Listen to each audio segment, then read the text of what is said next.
Bem-vindos, sejam todos. Colocamos aí uma nova mensagem. Obrigado pelo carinho, você que está chegando agora em graça.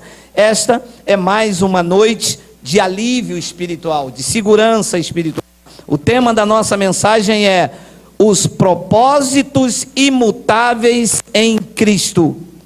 Está lá na Epístola de Paulo aos Efésios, no capítulo de número 3, vamos ler até o versículo de número 12. Estamos todos aí? Olha lá. Opa, será que é ele? Para que pela igreja a multiforme sabedoria de Deus se torne conhecida agora dos principados e potestades nos lugares celestiais. 11. Segundo o eterno propósito que estabeleceu em Cristo Jesus, nosso Senhor. 12. Pelo qual temos ousadia e acesso com confiança, mediante a fé nele. Vamos fazer uma breve oração. Senhor Jesus Cristo, aqui estamos nós reunidos como igreja, e Tu és o cabeça da igreja. A Ti pertence toda a honra, toda a glória, todo o louvor, e nós estamos aqui na unidade da fé, para ouvir mistérios que esteve oculto, e que agora foi revelado a nós, os Seus santos, foi revelado pela revelação da graça de Deus dada a Paulo, e entendido a nós com os olhos iluminados. Eu te peço mais uma vez, que Tu me uses, porque eu vou usar a Tua palavra, e todos reunidos digam amém. Uma das coisas mais intrigantes que se coloca na vida de um eleito é o medo. Haja visto que 90% das pessoas que estão na igreja estão por medo de perder a salvação. Se você perguntar a um crente qual é o seu maior medo, ele diz: o meu medo é de Jesus voltar e eu ficar.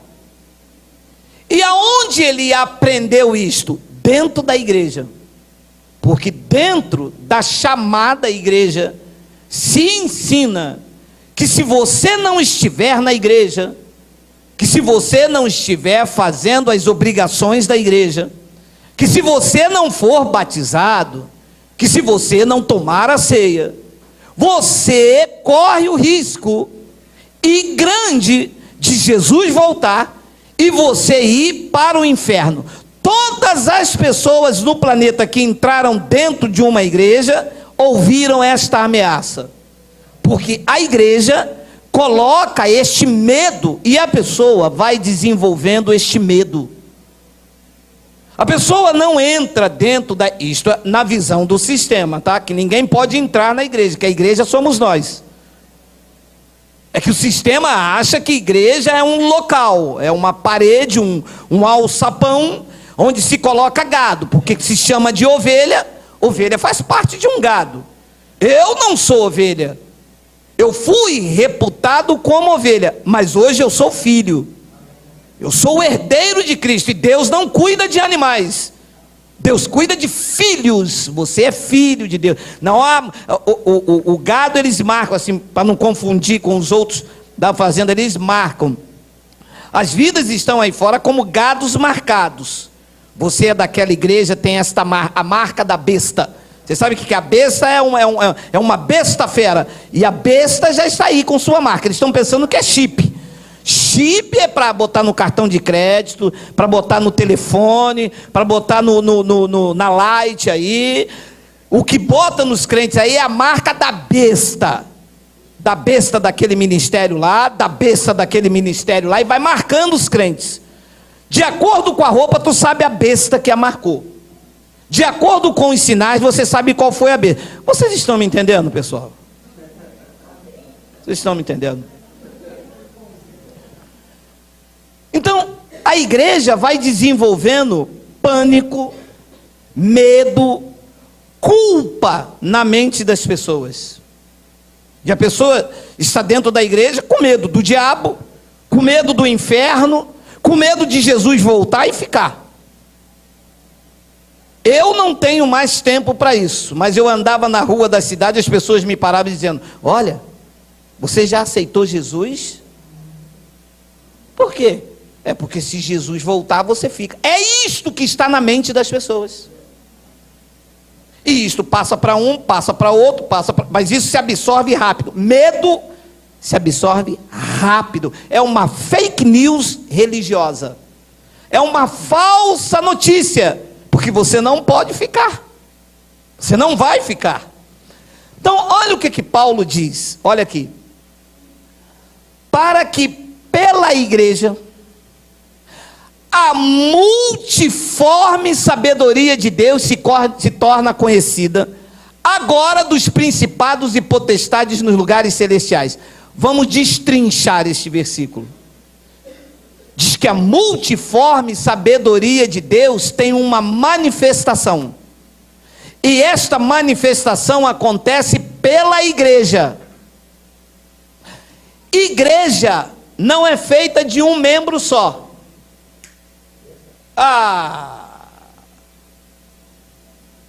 Uma pessoa sozinha pregou Paulo aos romanos e pregou também à igreja dos coríntios.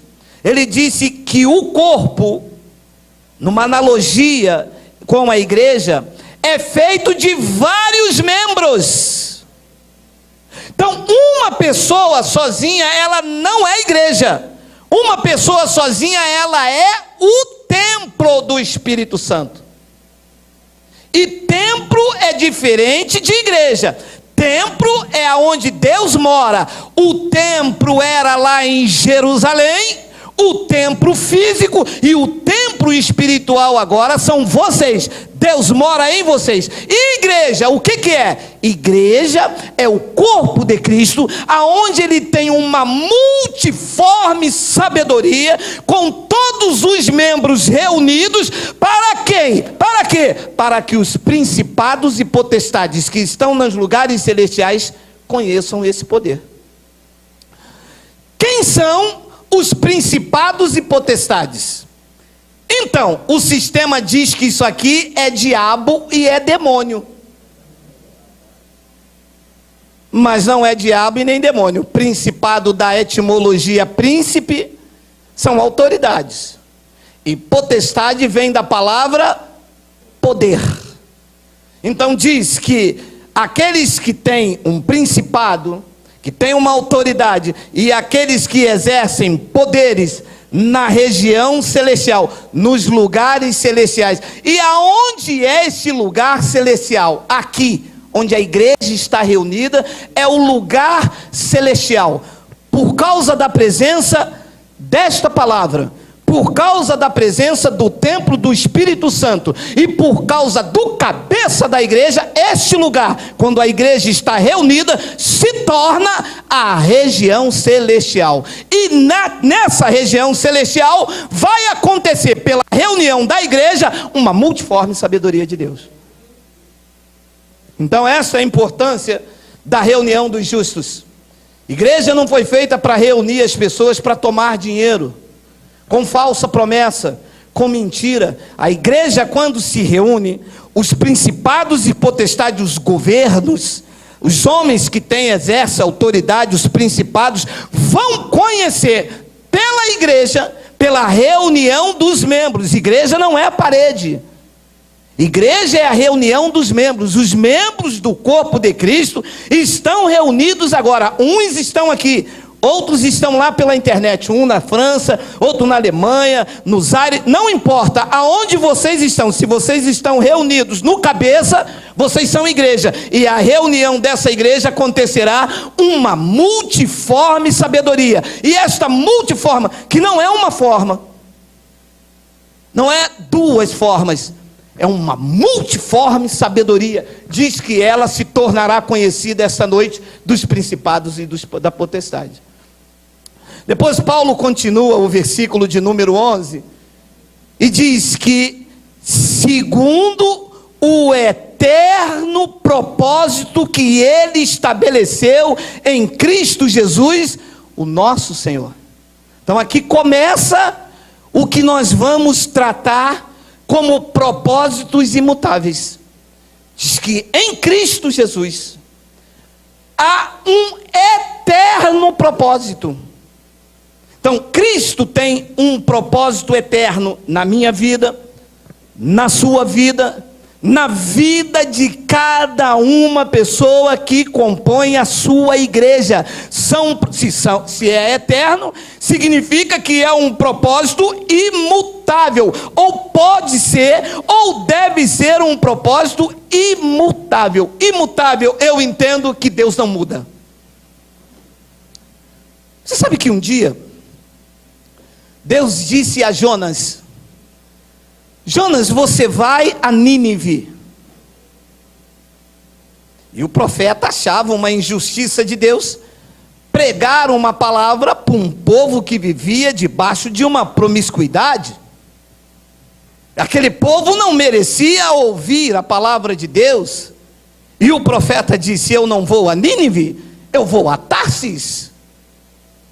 Deus disse consigo mesmo: você vai aonde eu lhe enviar, porque o propósito é com você, e eu não tenho substituto.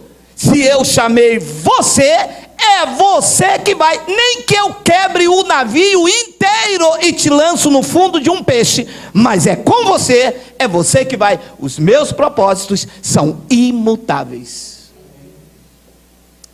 Mas a igreja não ensina isto. A igreja ensina que se você vier pelo seu caminho certinho, Deus te leva até o fim. Mas se você, por conta d'água, errar, Deus desiste de você e te lança no mármore do inferno. Ixalá. É Ixalá mesmo. Só que Deus não faz isso, porque Ele estabeleceu um eterno propósito em Cristo Jesus. Ele tem os seus propósitos imutáveis. Deus não muda. Um dia, Ele chamou Pedro e disse: Pedro, sobre esta pedra você vai edificar a minha igreja. Meu amado, Pedro aprontou.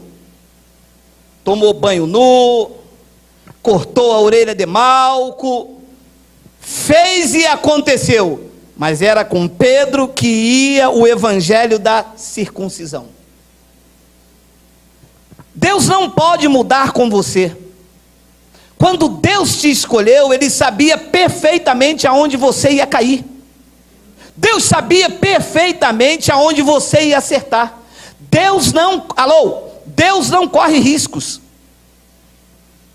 Os pastores acham que Deus está aqui brincando de Bente-Ofrade na boca do fogo. Nem sei se é do todo ou se é do fogo.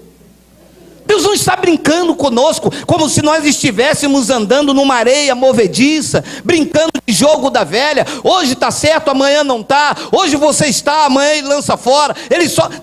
Meu amado, Deus não corre risco.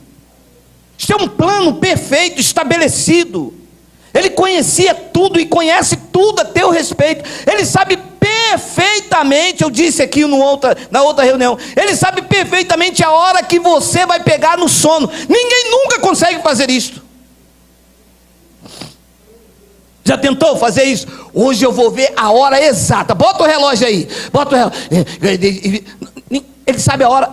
Ele sabe a hora que você vai pegar no sono no dia 31 de dezembro de 2050. Mas se passar isto para a igreja, passa segurança. Se passar isso para os filhos de Deus, você descansa no braço do Pai. A igreja precisa viver do medo, do pânico, do desespero. As igrejas estão vivendo aí debaixo de ameaça. Quanto mais desespero, mais vocês precisam do pastor, da mão dele, do óleo. Mas se eu tirar o medo, se eu tirar o desespero e apresentar a vocês que em Cristo Jesus está estabelecido um eterno propósito, Não é passageiro, não é efêmero. É um propósito eterno. Significa que se Ele te chamou hoje, meu irmão, vai quebrar geladeira, vai roncar, vai acontecer, vai doer, mas de você Ele não abre mão. Ele disse lá no Antigo Pacto: nenhuma ovelha se perderá. Se uma perder, eu vou atrás até encontrar, porque Ele não desiste de nós. Você pode fazer, você pode acontecer, Ele te quebra todinho, mas Ele não abre mão de você. Essa segurança a religião não pode dar. Esta segurança o sistema não pode dar. Esta segurança só quem conhece um eterno propósito estabelecido em Cristo. Então, aprender isto aqui é ter uma segurança em Deus. Porque a religião está aí com o maior medo de Jesus voltar e eles ficar. Olha, vocês não têm noção de quantas pessoas ligam para cá me falando: o senhor tem alguma coisa a me dizer sobre o chip? Eu digo: tenho sim. Eu tenho um aqui do Santander, da Caixa Econômica e do Bradesco. Qual deles vocês querem que eu fale? Não, eu quero que o senhor fale do chip da Bíblia. Mas na Bíblia não tem chip. Mas lá em Apocalipse me mostra. Aqui está escrito marca. Marca é chip, gente? Marca é marca. Marca é uma coisa, chip é outra. Chip é um avanço tecnológico. Marca é o que vocês têm, que o pastor colocou em vocês. Aquele é daquela igreja, aquele é daquela, aquela é daquela. Mas essa marca é de quem? Da besta. Porque todo homem raivoso, cruel, que oprime as ovelhas, é uma besta fera. Mas há um eterno propósito em nós. E que propósito é esse? Paulo disse em Gálatas, no capítulo de número 1, no versículo de número 6: admira-me que estejais passando tão depressa daquele que vos chamou na graça de Cristo. Propósito eterno, uma finalidade eterna. A finalidade é andar na graça de Cristo. Esse é o propósito. Essa é a finalidade. Paulo disse: eu estou admirado de vocês, porque o propósito de Deus em Cristo, Ele chamou vocês na graça. Então o propósito é que vocês andem na graça. Olha, admira-me que estejais passando tão depressa daquele que vos chamou na graça de Cristo para um outro evangelho, vírgula. E ele diz então no versículo 7, o qual não é outro. Então, fora da graça de Deus, não existe evangelho. Não existe propósito. O que é que existe? Senão que há alguns que vos perturbam e querem perverter o evangelho de Cristo. Então, se eu saio da graça de Deus, eu saio do propósito. E eu ando em quê? Em perturbação e em perversão. É o que está aí fora. Fora do evangelho, que é o propósito de Deus em Cristo para a minha vida, eu, em vez de andar no propósito estabelecido de Deus para a minha vida, aonde eu encontro segurança, paz, proteção, direção, conhecimento, eu ando em perturbação e perversão. Meu amado, Paulo estava certo. Porque querer perturbar o crente é dizer a ele que ele tem que ter um culto de libertação, que ele está cheio de demônio. Era assim que nós víamos quando alguém errava entre nós, hein? Quando alguém bebia uma garrafa de marafo, meu irmão, quando ele entrava aqui, a gente dizia: tem que fazer um culto de libertação porque você bebeu. Não é possível, isso é o Zé Pilintra. Isso não era Zé Pilintra, isso era carne, debaixo de um evangelho de perturbação. Porque o crente fica perturbado. Olha, quando eu errava, eu não sabia, meu Deus, eu acho que eu preciso de um culto de libertação, porque eu estou na igreja já há 3 anos, eu bebi uma garrafa de cachaça. Ora, como é que eu posso ser templo do Espírito Santo e beber uma garrafa de cachaça? É que eu não entendia o que é o eterno propósito que poderia me mostrar que quando eu entrava nas obras da carne, não era demônio coisa nenhuma, era a minha carne ativada. Mas quem não anda na graça de Deus, anda em perturbação, e diz assim: eu bebi, eu preciso de um culto de libertação. Paulo diz então no versículo 6, volta no versículo 6, Paulo diz: eu estou admirado, porque o propósito de Deus é que vocês andem na graça de Cristo, mas vocês estão passando para um outro evangelho, que na verdade não é outro evangelho. 7, o qual não é outro, senão que há alguns que vos perturbam e querem perverter o evangelho de Cristo. Amado, se tirar a graça de Deus, o evangelho está pervertido, é o que está aí fora. Evangelho do toma lá da cá, evangelho do diabo, do demônio, evangelho do enriquecimento lícito, e eles não gostam que eu pregue. E tem uns que mandam um recado para cá dizendo assim: eu não gosto quando o senhor prega que o senhor debocha do sistema. Eu debocho do sistema? Quem debocha das ovelhas são eles. Quer deboche maior do que se fazem com as ovelhas, meu irmão? O que eles fazem aí é perturbar, perverter e debochar das ovelhas, dizer como a ovelha vai para o inferno se não der dízimo. Quer deboche maior do que este? Meu amado, nós temos que aprender o que é andar nos propósitos estabelecidos. Paulo disse em Gálatas no capítulo 3, no versículo 13, olha só, Cristo nos resgatou da maldição da lei, fazendo-se ele próprio maldição em nosso lugar, porque está escrito: maldito todo aquele que for pendurado no madeiro. A pergunta que eu faço é: Cristo nos resgatou da maldição da lei ou não resgatou? Diga: estamos resgatados. Então, se você está na lei, você não está andando segundo o propósito de Cristo.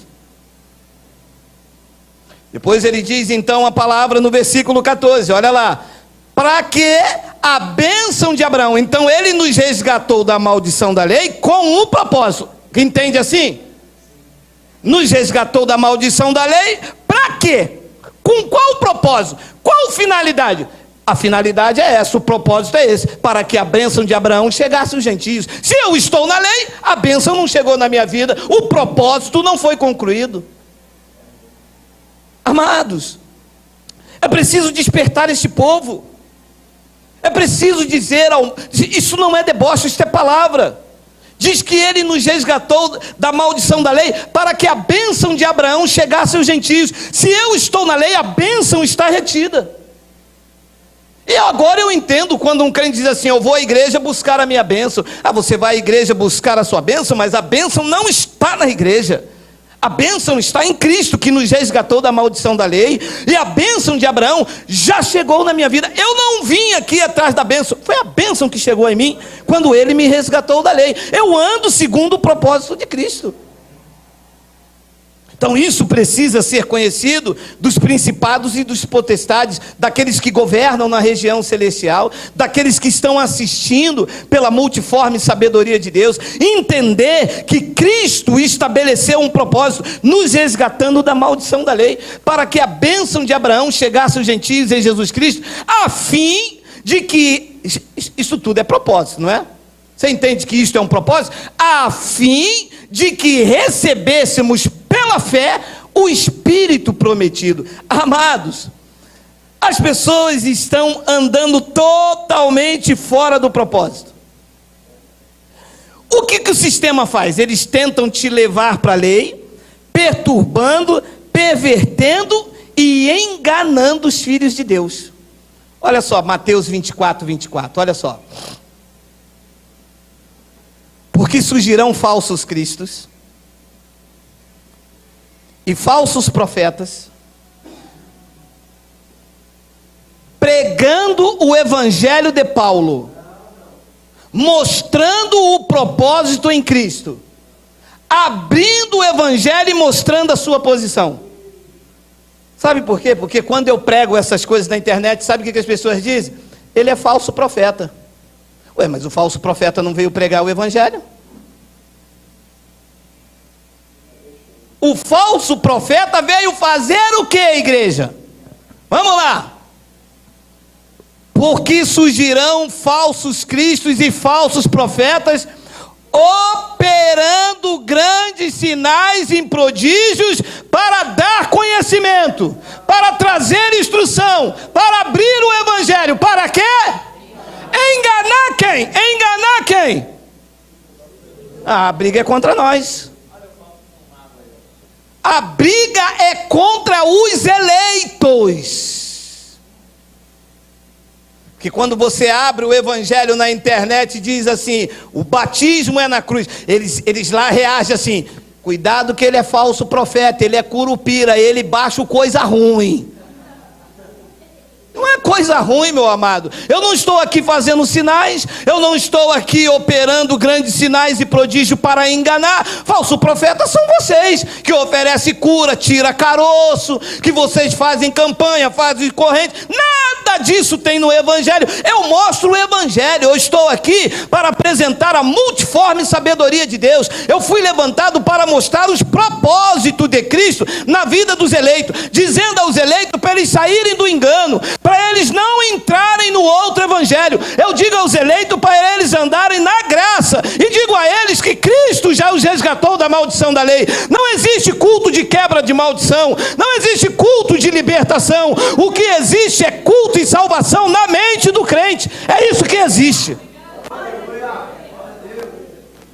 Esse um falso profeta vai abrir a Bíblia e vai dizer a vocês: alô, em Cristo vocês estão aperfeiçoados. Ei, abram a Bíblia em Efésios, olha aí, o falso profeta mostraria o evangelho, meu amado. O falso profeta quer fazer o que eles estão fazendo aí há anos. Agora desce. Agora desce. É isso que o falso profeta faz. Levanta agora, estende a mão. Deus está me mostrando, e a manada ama. Ah, mas o povo gosta. Deus está me mostrando uma chave do ouro. Estende uma mão, a manada. Mostra as duas. Agora fecha, agora fecha, agora fecha, agora fecha. Segura, segurou. O primeiro que segurar vai tomar posse. Ih, meu irmão, isto não é propósito estabelecido em Cristo.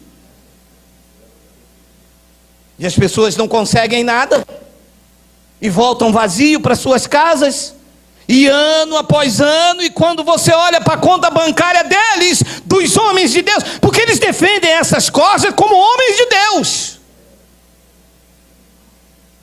e quando você vem com a verdade, ela está infamada. Quando você diz e abre o evangelho e diz, Gálatas capítulo 1, que o propósito de Cristo é que vocês andam na graça, isso aqui está infamado, é falso profeta, isso é heresia, cuidado com esse cara, não é bem assim, a igreja está aí há um montão de tempo, cuidado com ele, cuidado com a cuca, que a cuca te pega daqui, te pega de lá, te pega daqui. Quem pega nada, meu amado, você tem medo de cuca? Meu amado, cuca é folclore. Porque surgirão falsos cristos e falsos profetas. E o que é que eles fazem? Mostram Bíblia? Não, eles operam grandes sinais e prodígios para enganar, se possível, porque não é. Não é possível enganar o eleito. Você estava lá, mas aí dentro você não aceitava. O pão descia, mas só Deus sabe como. Bebia o suco igual eu quando como quibe, meu irmão. Mas...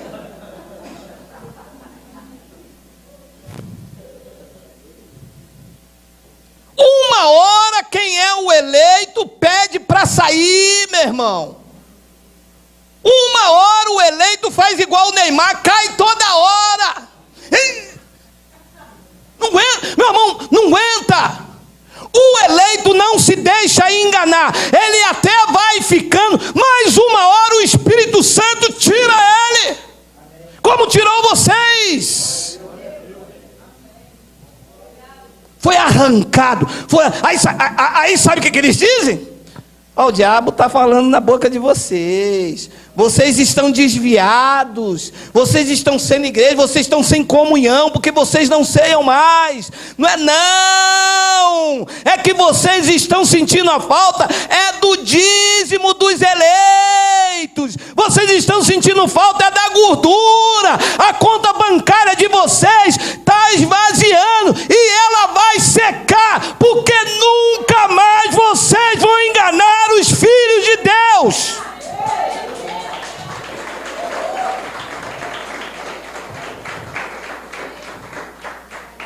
Olha o que Deus disse em Isaías 46, versículo 9 e 10, olha só. Lembrai-vos das coisas passadas da antiguidade, que eu sou Deus, e há mais dois. Mas há por aí, não há? Por aí há Deus Pai, Deus Filho e Deus Espírito Santo. Ele disse, não há outro.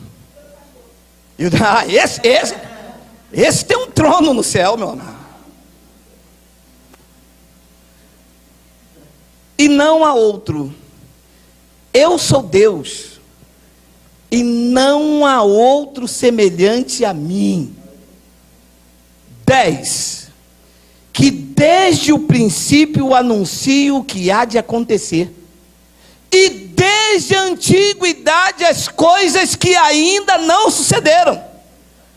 E que digo, o meu conselho permanecerá de pé, e eu farei a vontade do homem. Se ele der o dízimo, eu faço a minha.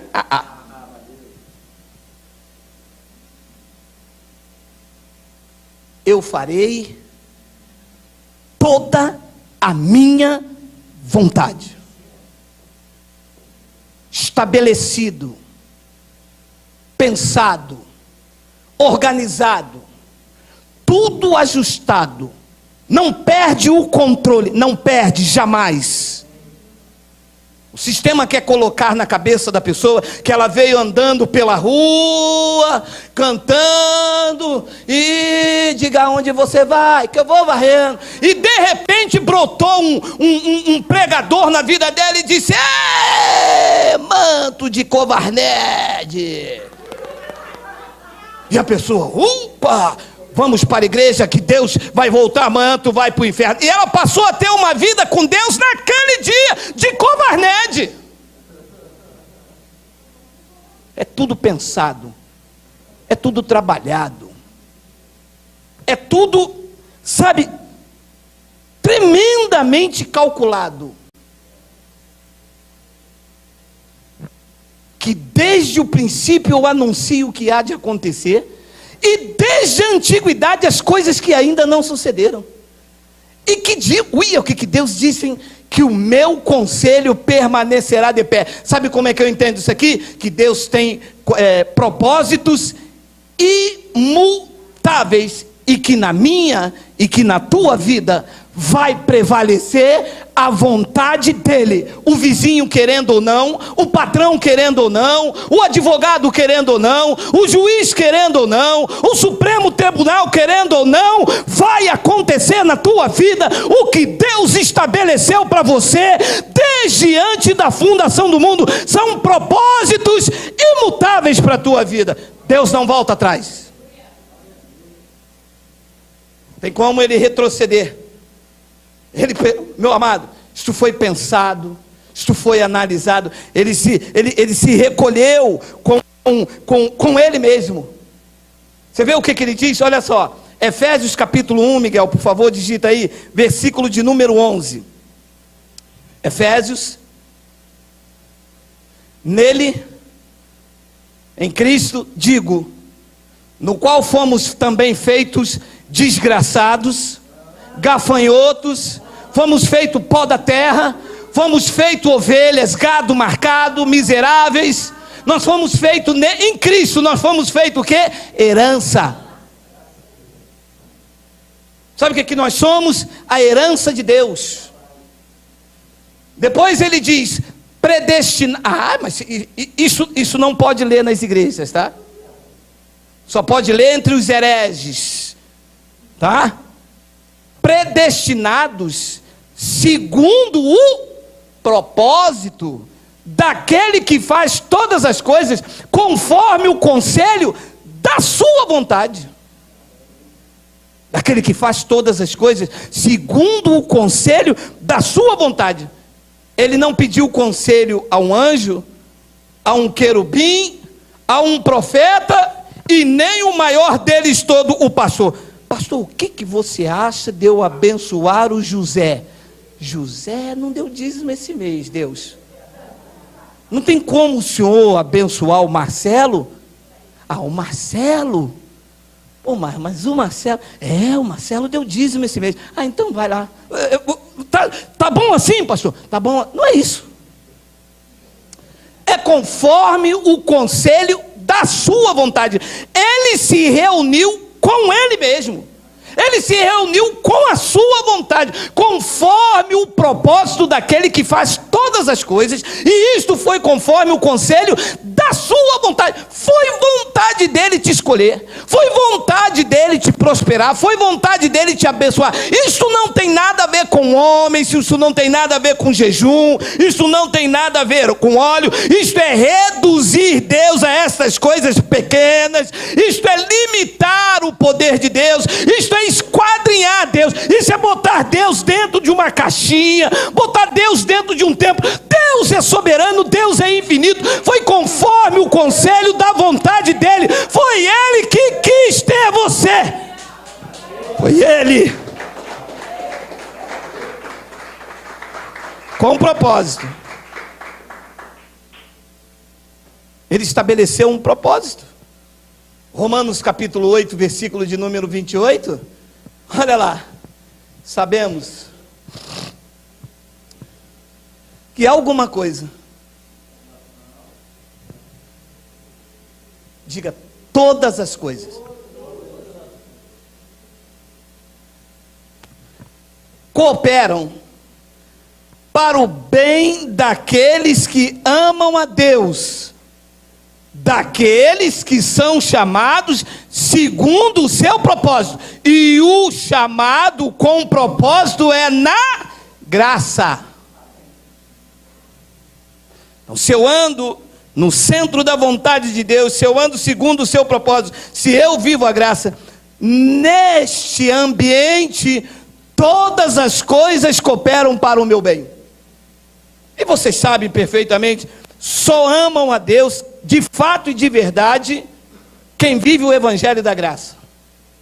Fora disso, o amor é com hipocrisia. Já visto que o crente hoje, ele defende esta placa, faz a campanha, não consegue nada, ele acha que ali não tem unção, aí ele migra para cá. Aí aquele pastor lá, que ele estava lá, que ele não vai mais lá, sente falta do dízimo dele. Quando ele passa na rua, o pastor não fala com ele aqui. O amor já acabou, é um amor com hipocrisia. Aí ele aqui se torna inimigo daquele grupo lá. E lá a pregação é contra ele, e mete o pau nele. Ele aqui já fala mal daquela igreja com esse grupo daqui, e vira aquela fofoca santa. Aí ele fica aqui, não consegue nada aqui, aí ele migra para outra, lá naquela outra, e fica assim. Agora, quando você vive o evangelho da graça de Deus, você vive um amor sem hipocrisia. Primeiro, que nós não estamos aqui por nada, nós estamos aqui por amor autêntico a Cristo e ao seu evangelho. Nós estamos aqui porque somos igreja, somos salvos, somos prósperos. Não viemos aqui em busca de nada, pelo contrário, nós fomos atraídos pelo seu amor. Nós fomos resgatados pelo seu propósito. Nós não estamos aqui amando alguém hoje e odiando amanhã, porque estamos aqui sem merecer. Aqui, não aqui no espaço físico, mas nós estamos nessa região celestial, atraídos por Ele. Aí hoje você não está aqui. Domingo que vem a pregação é em cima de você. Porque aquele irmão estava aqui, não dava dízimo. E lá o comentário é em cima do... Meu amado, isto é igreja que se vive. Como que quer que as coisas cooperam para o bem, se você não ama de fato a Deus? O amor é com hipocrisia, é com interesse, é em busca de realizações pessoais. Que sabemos que todas as coisas cooperam é para o bem daqueles que amam a Deus e daqueles que são chamados segundo o seu propósito. Deus me chamou com um propósito, andar na sua graça. Deus me chamou com um propósito, viver o evangelho da graça de Deus. E eu tenho dito aqui reiteradas vezes, meu amado, este microfone aqui, o propósito dele é emitir som. Como que eu posso querer cortar pão com o microfone, meu irmão? Se o propósito dele é emitir som, como eu posso querer que a Fabi toque piano no microfone, se o propósito é emitir som da minha voz? Meu amado, se o propósito do crente é andar em graça, como é que ele está debaixo de julgo e de condenação? As coisas não cooperam para o bem, as coisas só cooperam para o bem daqueles que amam, daqueles que são chamados segundo o propósito. Entender isso aqui é entender que Deus tem propósitos imutáveis e que não adianta você lutar com Deus, que as pessoas ficam lutando com Deus. Eu vejo várias pessoas lutando com Deus na internet, aí fora, na esquina, nos lugares chamados igreja. É uma luta contra o evangelho, não aceita, diz que predestinação é do diabo, diz que é isso, diz que é aquilo, mas não tem nada disso, são propósitos de Deus, que nós temos que nos render para ver uma família saudável, para ver uma vida equilibrada. As pessoas estão malucas, desesperadas dentro da igreja, com medo de um diabo que só existe na mente dela, um inimigo fictício, inimigo imaginável, como meu filho tinha quando era criança. Então, meu amado, viver essas verdades aqui, reconhecer que Deus te chamou segundo o propósito dele, é viver uma vida equilibrada em Cristo Jesus. Olha o que Paulo disse em Hebreus capítulo de número 6, olha aí. Por isso, Deus, quando quis mostrar mais firmemente aos herdeiros da promessa a imutabilidade do seu propósito. Olha o que Deus quis mostrar aos herdeiros da promessa e que eles não viram até hoje.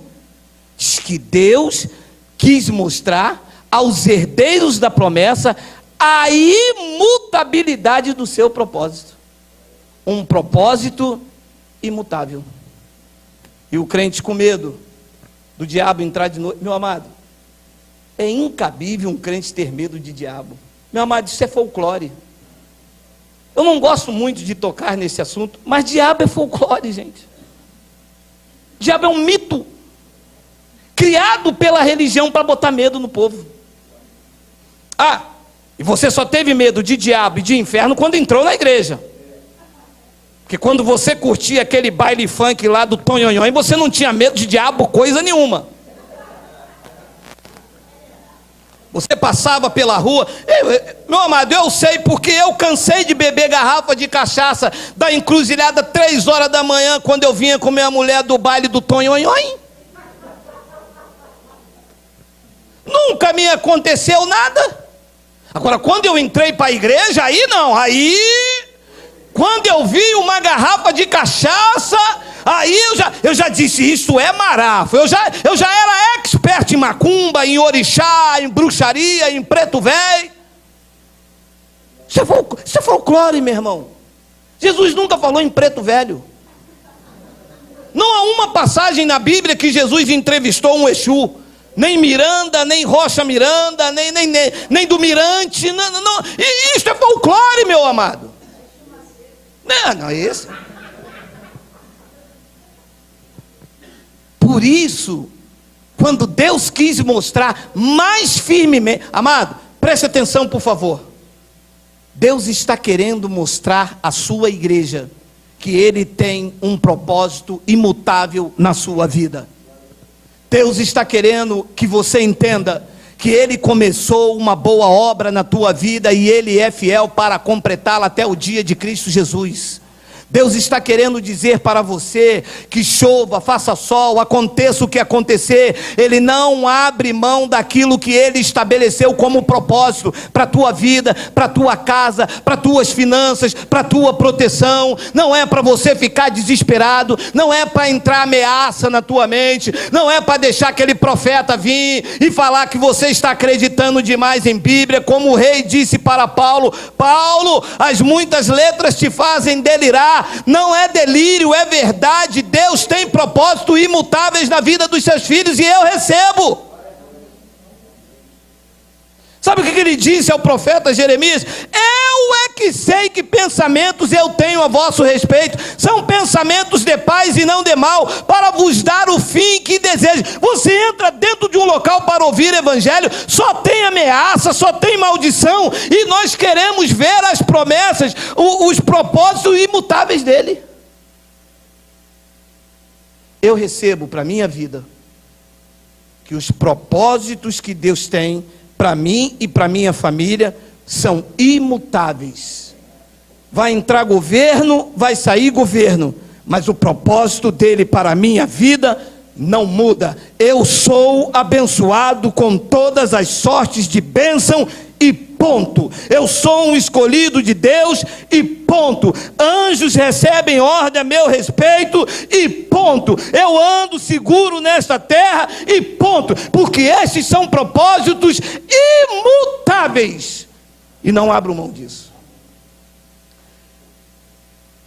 Olha, por isso Deus, quando quis mostrar mais firmemente aos herdeiros da promessa a imutabilidade do seu propósito, se interpôs com juramento, 18, para que mediante duas coisas imutáveis, nas quais é impossível que Deus minta, tenhamos nós medo, pânico, desespero, não durma de noite, tenha medo do curupira, do boitatá, do coisa ruim, do sete frecha.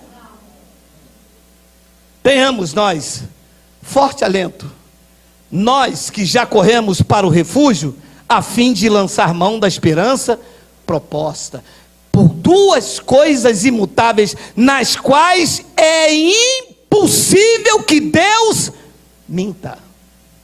Mas sabe qual é o problema? Nós damos mais ouvido ao que o pastor fala. Deus quer mostrar firmemente o propósito, a imutabilidade do seu propósito. Aí levanta um pastor aqui e diz assim: Deus me disse que tem uma irmã aqui entre nós, e isso uma igreja não, uma sinagoga, com 5.000 pessoas. Aí o pastor se levanta: Deus me disse que tem uma irmã aqui com dor de cabeça. A irmã se apresenta, 5.000 pessoas. A irmã se apresenta: as demais. Eu não disse que Deus fala aqui? Eu não disse para você que esse homem é usado nas divinas revelações? Eu vou ficar aqui, porque é aqui que Deus fala. Ele vai bradar, ele vai falar comigo. Semana que vem o pastor diz: Deus está me dizendo aqui que tem um irmão aqui que entrou aqui hoje desempregado. Pronto. E tudo isto aqui, que Deus quer mostrar firmemente que Ele tem propósitos imutáveis, tudo isto cai por terra. Porque as pessoas estão mais fadadas a ouvir o que o homem tem como ameaça, do que atentar como forte alento aquilo que Deus quer mostrar como algo imutáveis para a sua vida. Deus não abre mão de você. Deus não pode voltar atrás. Romanos 11:29, olha lá o que diz, olha aí. Logo após esse aí, Miguel, o outro. Olha lá. Porque os dons e a vocação de Deus são o quê? Irrevogável. Sabe o que Deus está dizendo na sua palavra? Que uma vez selado, selado para sempre. Uma vez na palma de sua mão, na palma da mão do Pai, para sempre. Uma vez batizado com o Espírito Santo, para sempre. Uma vez filho para sempre. Porque o dom e a vocação de Deus são irrevogáveis. Nem Deus pode voltar atrás. Isso aqui me traz uma segurança. Isso aqui me traz uma classe de confiança, que o sistema pode se levantar e falar o que quiser, que eu tenho a plena convicção de que o que ele fez na minha vida, ele não pode voltar atrás. Ainda que eu ainda que eu venha errar, Deus não pode voltar atrás com aquilo que ele fez na minha vida, porque os dons e a vocação dele na minha, na tua, na nossa vida são irrevogáveis. São ou não são? São. E eu quero terminar com Jó 42, 1 e 2, olha aí. Olha lá. Então respondeu Jó ao Senhor: bem sei que tudo podes, e nenhum dos teus planos podem ser frustrado. Eu quero com esta palavra gerar confiança na tua mente, porque eu sei que nesses dias de crise, muitas pessoas andam em corda bamba. Eu sei que nesses dias de crise, muitas pessoas estão procurando pessoas para ler mão, estão procurando um profeta, estão procurando um local para saber o que vai ser amanhã. Como será o amanhã? Responda quem puder. Amanhã será o melhor dia de sua vida. Se prepare, porque Deus tem propósitos imutáveis para você e para sua família. Se prepare, porque o justo, ele não fica caído. Deus o levanta e o sustenta. Se prepare, porque Deus estabeleceu um plano perfeito na cruz do Calvário para você. E esse plano, nem o que ele tem para você, nem para mim, nenhum dos planos podem ser frustrados. Jó reconheceu e disse: eu sei que tudo tu podes, e nenhum dos teus planos podem ser frustrados. Deus é que sabe que pensamento que ele tem a vosso respeito. Quem vive em graça não tem medo da ameaça daquela irmã, porque 5 minutos, eu vou dizer uma coisa que abala o crente. É quando você sai de um ministério e anda em graça, e vem aquela irmã que você considerava fervorosa, e que nada te acrescentou, sabe, aquela irmã que nada te acrescentou, e que hoje você sabe que é carne pura, e ela diz: ó, estou aqui dizendo para a irmã, porque Deus mandou dizer, tá? A irmã, toma cuidado, que tem um laço preparado para a sua vida. Ah, meu irmão, mas a pessoa não dorme direito, e já não come mais, e tem umas que sonham, porque isso é psíquico. A pessoa já não dorme porque vem uma ameaça de quem deveria dizer uma palavra, e o Espírito Santo quer corroborar isso na tua mente essa noite. Nenhum dos planos de Deus para a sua vida podem ser frustrados. Viva aí, meu amado, mas viva isso com intensidade. Isso aconteceu na minha vida. Eu não sabia o que fazer, mas eu acreditei. Se Deus tem um plano na minha vida, aconteça o que acontecer, mude governo, rache, quebre, acaba com tudo, mas o que Ele prometeu para a minha vida tem que se cumprir. Ele estabeleceu. Esta segurança só tem quem depende de Deus, quem acredita em Deus, quem conhece a manifestação de Deus, quem vive a graça de Deus na sua essência. Quem não vive, vive num labirinto. E agora? Agora você faz um propósito com Deus, minha irmã. E agora você pega o voto da consolação e vai ao monte que Deus vai operar na tua vida. Foi assim que Ele fez comigo. Bota Deus à prova. Apresenta o nome do teu marido. Escreve o nome do teu marido todinho e dá na mão da missionária. Não. Eu sei que Deus tem um propósito na minha vida. E são propósitos imutáveis. Eu sei que a minha família é bendita. eu não abro mão disto. Ele escreveu, está escrito no Evangelho: os da fé são abençoados com o crente Abraão. Eu não abro mão disso. Os meus negócios, Deus é dono dos meus negócios, Deus é o proprietário da minha empresa, Deus vai na frente da minha filha na faculdade, Deus guarda o meu filho na escola. Meu amado, são planos estabelecidos de Deus na minha vida. Eu não temo mal nenhum, porque eu sei que nenhum dos planos dele pode ser frustrado. Há um propósito de Deus e eu ando nele. Eu ando no Evangelho da graça, fora de ameaça, fora de acusação, livre da lei, livre da condenação. Eu vivo os planos que ele tem para a minha vida. E foi o que Jó disse, e é o que eu termino dizendo nesta reunião: Senhor, eu bem sei que tudo podes, e nenhum dos teus planos na vida desses meus irmãos podem ser frustrados. Assim seja. É assim que diz o Espírito da graça de Deus. Vamos ficar de pé.